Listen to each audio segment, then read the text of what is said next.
Welcome to Voice of the Bible.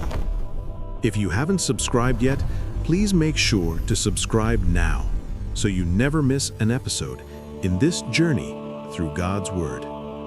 Now, let us begin Episode 5. Imagine Eden. Not the garden we picture in paintings, but a divine masterpiece designed by the hand of God Himself. The sky glowed softly, as if touched by heaven. Every leaf shimmered with life. The river flowed like liquid glass, reflecting the purity of creation. Adam and Eve walked in this paradise, not as wanderers, not as survivors, but as beloved children of God. They felt no fear, no shame, no sorrow, only perfect peace and perfect communion with God.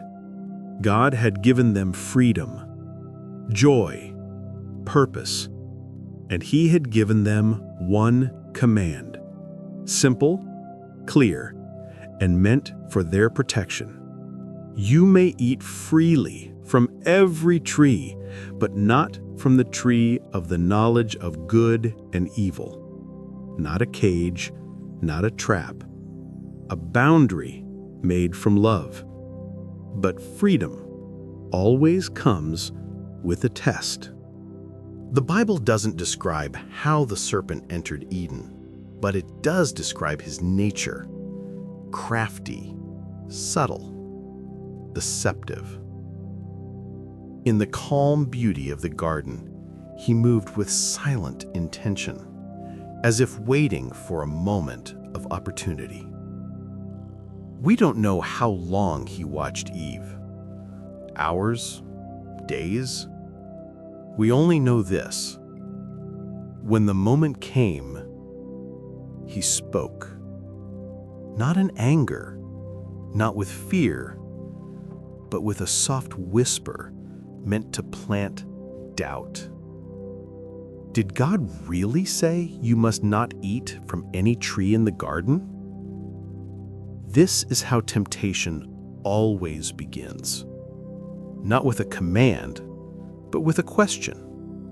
Not with rebellion, but with confusion. Eve answered honestly. She repeated God's instruction, but her heart began to shift, ever so slightly. That small shift was all the serpent needed. The serpent leaned closer, dripping with false confidence. "You will not surely die." A direct contradiction to God's word, a seed of rebellion. Then he added a promise, the same lie he still whispers today: "You will be like God." Notice the strategy: confuse God's word, contradict God's warning, convince Eve that God is withholding something. Temptation doesn't shout. It suggests, it reasons, it paints sin as something harmless, even beneficial.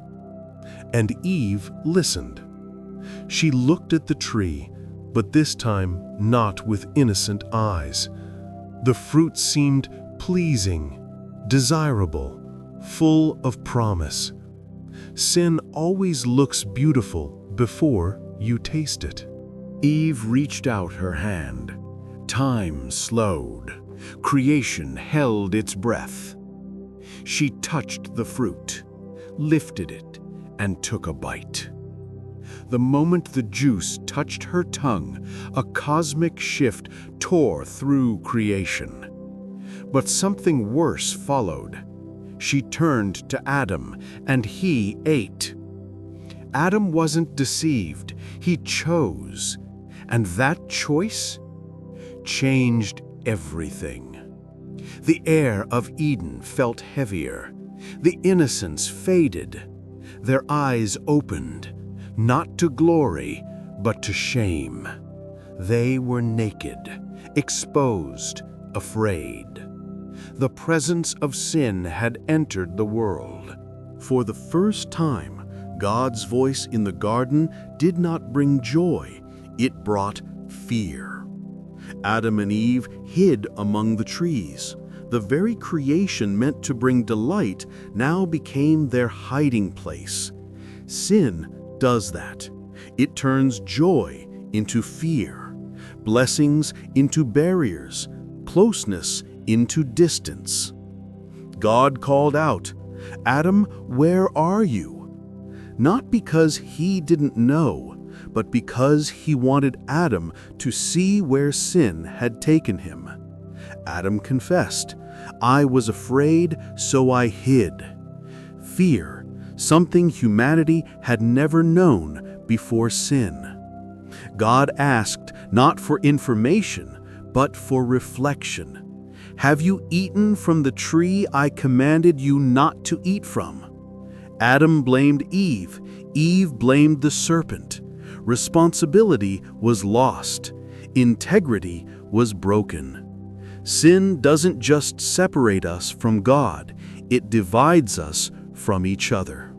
God spoke judgment, not out of cruelty, but out of justice. The serpent would crawl, Eve would face pain, Adam would toil, and death, spiritual and physical, entered creation. But even in judgment, God gave a promise. The seed of the woman will crush the serpent's head. This is the first prophecy of Jesus. Even in humanity's darkest moment, God was already planning redemption. He clothed Adam and Eve with garments of skin, a symbol of grace, a symbol of sacrifice. And then he led them out of Eden. Not abandoned, but protected from eternal separation. The fall isn't just a historical event. It's the story of every heart. We doubt God's goodness. We question His boundaries. We trust our eyes more than His word. We hide when we sin. We blame others. Yet God still calls, "Where are you?" Not to condemn, but to bring us back. Jesus came as the second Adam. Where Adam failed, Christ succeeded. Where Adam disobeyed, Christ obeyed. Where Adam hid, Christ revealed the Father.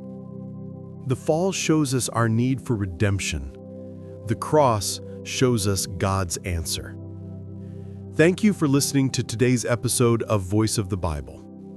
If this message touched your heart, please like, comment, and subscribe so you never miss our upcoming episodes.